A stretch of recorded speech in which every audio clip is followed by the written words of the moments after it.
श्री सद्गुरुदेव भगवान की जय। श्री सीताराम सरकार की जय। श्री राधा वल्लभ लाल की जय। श्री राधा रमण लाल की जय। सभी दर्शकों और भक्तों के चरणों में कोटि कोटि सबको प्यार भरा राधे राधे। सभी भक्तों से आज विशेष प्रार्थना है कि ये भगवत चर्चा आज की अवश्य सुने। हमारी ही कथा है, हमारा ही ये प्रसंग है। हमारी का मतलब भगवान हमारे हैं, अध्यात्म हमारा है, इसीलिए इसे हमारी कथा कहते हैं।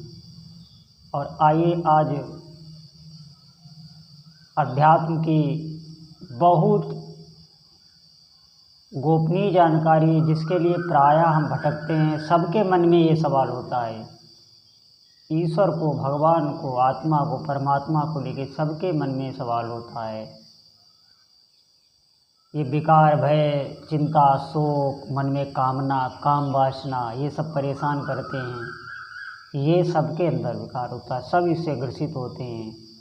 आइए आज हम इस पे चर्चा करेंगे, इसके बारे में जानेंगे। गुरु कृपा से, भगवत कृपा से, आप सबकी कृपा से इस बात को समझेंगे। ये कोई सत्संग नहीं है, ये कोई प्रवचन नहीं है, ना मैं प्रवचन देने लायक हूँ, क्योंकि ये आपस की चर्चा है, ये हम लोगों की आपस की चर्चा है, ये भगवत चर्चा है। इसमें कोई भी कोई तर्क भी कर सकता है, कोई प्रश्न पूछ सकता है, ये कोई उपदेश नहीं। तो हम आइए आज अपने अंदर चलते हैं। अधिकतर हम बाहर रहते हैं, कभी कभी हमें अपने अंदर भी जाना चाहिए, अंदर भी देखना चाहिए क्या हो रहा है। अंदर कहीं मकड़ी ने जाला तो नहीं बुन दिया, बहुत गंदगी तो नहीं हो गई। अंदर क्या है, अंदर क्या चल रहा है, अंदर की क्या दशा है, कभी कभी हमें ये भी देखना चाहिए।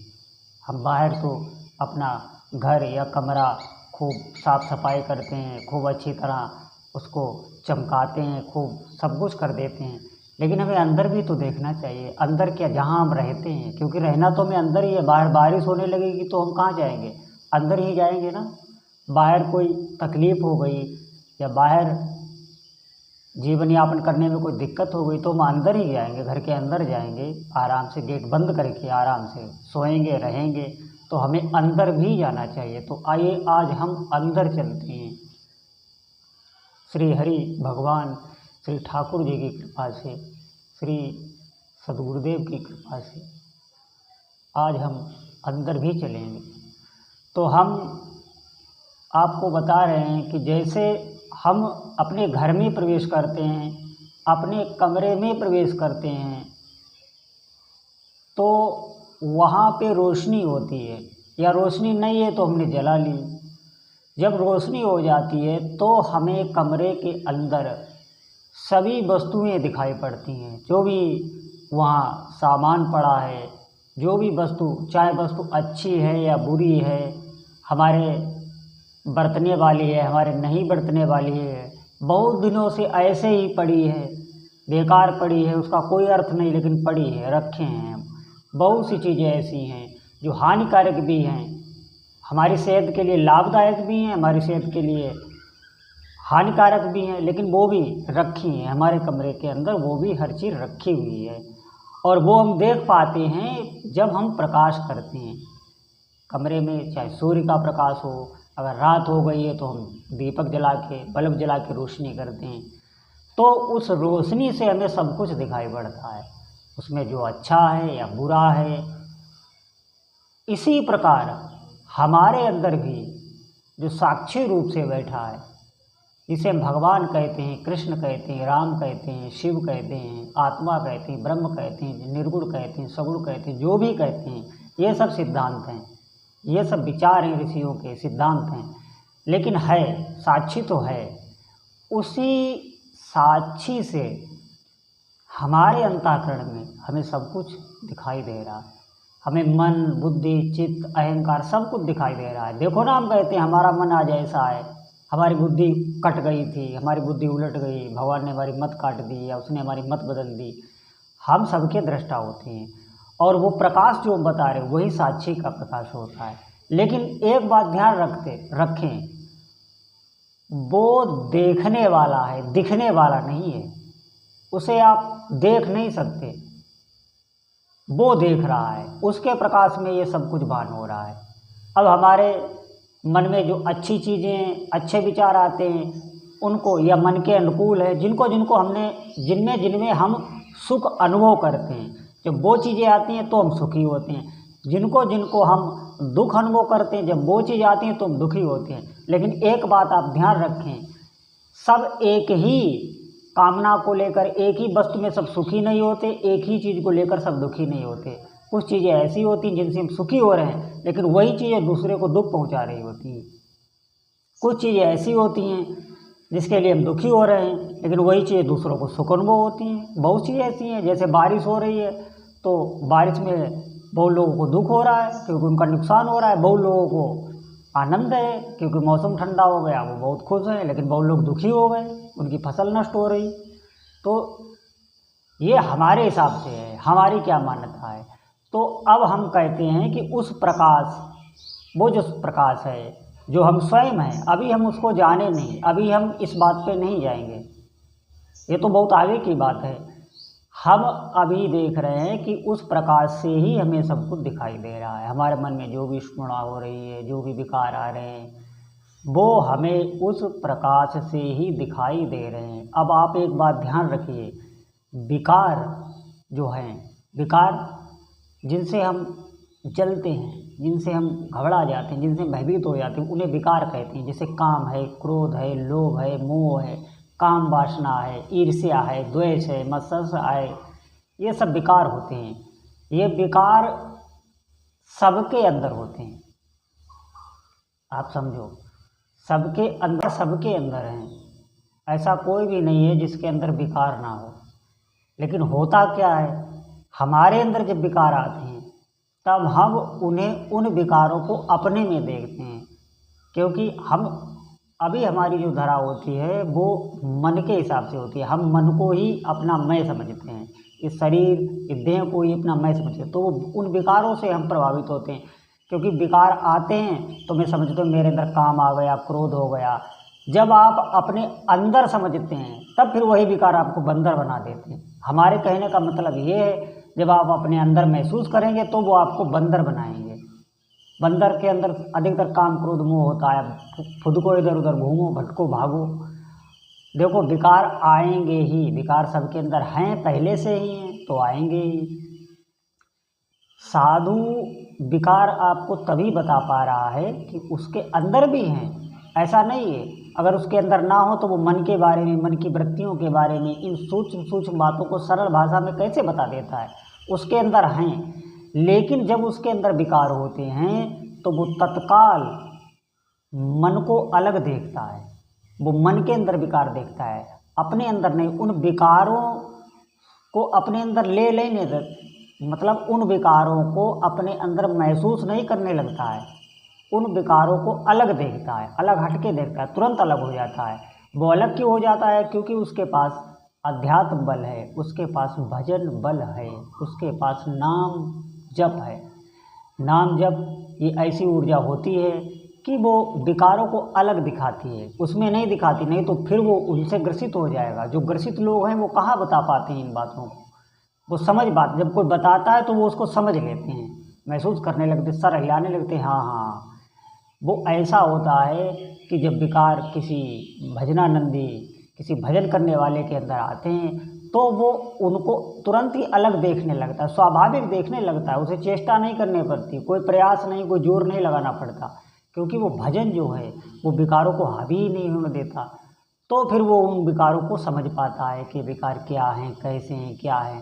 अब उन विकारों को लेकर उससे क्रियाएं नहीं होने लगती, वो उनको देखता है, अलग देखता है। ज्यों ही अलग देखने लगता है विकार नष्ट होने लगते हैं। विकारों की एक खास वजह यही है कि अगर आप उनसे अलग हों तो वो तुरंत नष्ट हो जाते हैं, और अगर आप विकार को अपना ही मैं समझने लगे कि मेरे अंदर आ गए, अब विकार आया तो काम जागृत हो गया, विकार आया तो लोभ भय क्रोध जागृत हो गया, अब उससे कोई लड़ाई ही नहीं, कोई क्या लड़ाई होगी। जब उसके आपने उसको अपने अंदर ही महसूस कर लिया तो लड़ाई अब कौन करे। हाँ, शुरुआती साधक उससे लड़ाई करता है, लड़ाई शुरुआती साधक साधना के आरंभ में उसके अंदर जब विकार आते हैं तो वो उससे लड़ाई करता है, लड़ता रहता है। तो लेकिन विकार उस पर हावी नहीं हो पाते, क्योंकि वो लड़ाई करने तो लगता है, लेकिन हम लोग तो लड़ाई भी कहाँ करते हैं, हम तो अपने अंदर महसूस करते हैं और वैसे ही क्रियाएं करने लगते हैं। एक खास बात ये ध्यान रखना। तो विकार कहने का मतलब है विकार सबके अंदर आते हैं, चाहे साधु हो कोई भी हो, तभी वो आपको बता पाता है। इसमें कोई घबराने की बात नहीं, जो आप हैं वही मैं हूँ। अब हम आप एक बात ये समझेंगे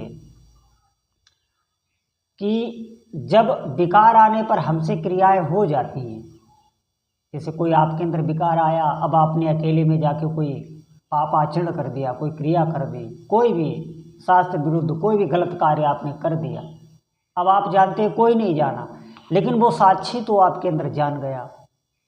अब इसका प्रमाण क्या है? इसका प्रमाण ये है, आप देखना, आप स्वतः ही जब वो विकार करके जाएंगे तो आप देखना कि आप आंखें चुराने लगेंगे, आपके अंदर स्वाभाविक ही भय लगने लगेगा। किसी ने जान तो नहीं लिया, कोई किसी को क्या मतलब, कोई क्या जाने। आप वो अपने अंतःकरण से बाहर नहीं निकल पा रहा, वो अपनी सोच विचार में सब अपने अपने में मस्त है, तुम्हारे कौन जान रहा तुम क्या करके आए। लेकिन वो तुम्हें खुद ही वो चीज़ जला रही है, वो महसूस करा रही है बार बार। वो खास कर कहाँ पे, जब आप भजन में लगेंगे तो परेशान करेगी, क्योंकि आपने जो गलत किया है वो तुरंत ही आपको जलाएगा, ऐसी जगह जलाएगा। या आप किसी संत सदगुरु के पास जाएं तो आप देखना आप आंखें चुराने लगेंगे, क्योंकि आप गलत करते हैं, कुछ ना कुछ गलत करते हैं, तभी आप ऐसा करते हैं। वो साक्षी आपका है, वो तो जान गया, अब वही ये करा रहा है, आप समझें। अच्छा, वहाँ पर ही क्यों ऐसा होता है? वहाँ पर इसलिए होता है कि जहाँ आप गए हैं किसी मंदिर में, किसी दरबार में, या किसी सदगुरु के पास, वो उस साक्षी के करीब है, या तो वो साक्षी में स्थित है या साक्षी के करीब है, तभी आपको वहाँ पर ऐसा महसूस होता है। आपको बिल्कुल वहाँ पर ऐसा महसूस नहीं होगा। जो बिल्कुल भ्रष्ट पापाचरण में लगे हैं, वहाँ पर आप कोई भी विकार करके, कोई भी गलत कार्य करके जाइए, आपके अंदर ये चीज़ें नहीं आएंगी, ज़्यादा नहीं आएंगी, आएंगी लेकिन इतनी नहीं आएंगी। आप इन दोनों बातों को आप आजमा लेना, ये वहाँ पर ज़्यादा आएंगी जो सही जगह होगी, जो भगवान मार्ग में लगा होगा, तो वहाँ पे आपके अंदर ये आएगी कि आपने गलत किया है, तो वो जलाएगा। तो आप समझो ये चोरी, जैसे नहीं चोर की दाढ़ी में तिनका कहते हैं, तो ये बात सत्य है। अब चोरी की तो अपने हाथ ही उसे भय महसूस हो रहा है, ठीक है। जो पुलिस वाले बहुत दिमाग के तेज होते हैं, वो दृष्टि में ही जान लेते हैं ये चोर है। तो आप समझो, क्योंकि वो जो उसने किया है वो खुद ही उसके चित्त में व्याप्त है, अंकित बाहर दिखने लगता है। जो ज़्यादा सूक्ष्म होता है, जिसकी भजन करते करते बहुत सूक्ष्म वृत्ति आ जाती है, वो चेहरा देख कर ही जान लेता है, क्योंकि संस्कार बाहर भी आंखों से ही दिखाई चेहरा से ही दिखाई पड़ने लगता है, जिसकी ज़्यादा सूक्ष्म दृष्टि हो जाती है। इसलिए भजन करो। तो कहने का मतलब ये है कि वो साक्षी है, वो सबके अंदर है, और हम जो हैं वो साक्षी नहीं बन पाए अभी हम अपनी मैं में स्थित हैं, मैं में भी स्थित नहीं है। अभी हम इसको देह को मैं मान रहे हैं। इस देह के बाद जब हम ज़्यादा भजन करेंगे तो हम अंतःकरण सूक्ष्म शरीर को मैं मानेंगे, सूक्ष्म शरीर में मानेंगे। लोक परलोक इन चीज़ों पे ज़्यादा विश्वास होगा। जो सूक्ष्म शरीर में जिसकी स्थिति होती है उसकी खास पहचान होती है। लोक परलोक में ज़्यादा विश्वास होगा, श्रद्धा विश्वास होगा, अध्यात्म में उसका विश्वास होगा। उसके विश्वास को वो टिका नहीं पाता, क्योंकि उसकी सूक्ष्म शरीर में स्थिति हो गई, अंतःकरण में स्थिति होगी। अब वो अपने कमरे में किवाड़ बंद करके सो रहा है, ऐसे समझो। फिर उसके बाद जब उसकी स्थिति अहंकार में होती है, अहंकार ही जन्म मरण का बंधन है, जब उसमें स्थिति होती है तो अहंकार बहुत सूक्ष्म होता है। अहंकार को बहुत बड़े बड़े भजनानंद ही पकड़ पाते हैं, अहंकार तक सबकी पहुंच नहीं होती, क्योंकि अहंकार बहुत ही सूक्ष्म है, पकड़ में नहीं आता। अहंकार आप जो भी करें, आप भक्ति भी करें, उसमें भी अहंकार बढ़ता है।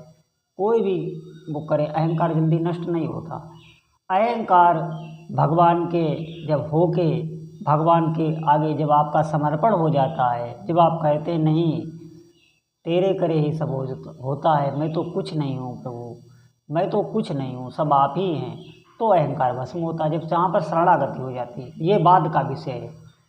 तो आप ये बात जानें कि हमारे अंदर ही बहुत कुछ है और वो साक्षी, वो प्रकाश हमारे अंदर विराजमान है। इसलिए हम भजन करें, भजन से ही इन विकारों से हम बच सकते हैं और इन विकारों से बाहर निकल सकते हैं। नहीं तो हम इसी पचड़े में पड़े हैं, कब से पड़े हैं। तो अब आगे का विषय चर्चा हम फिर करेंगे। बोलो जय।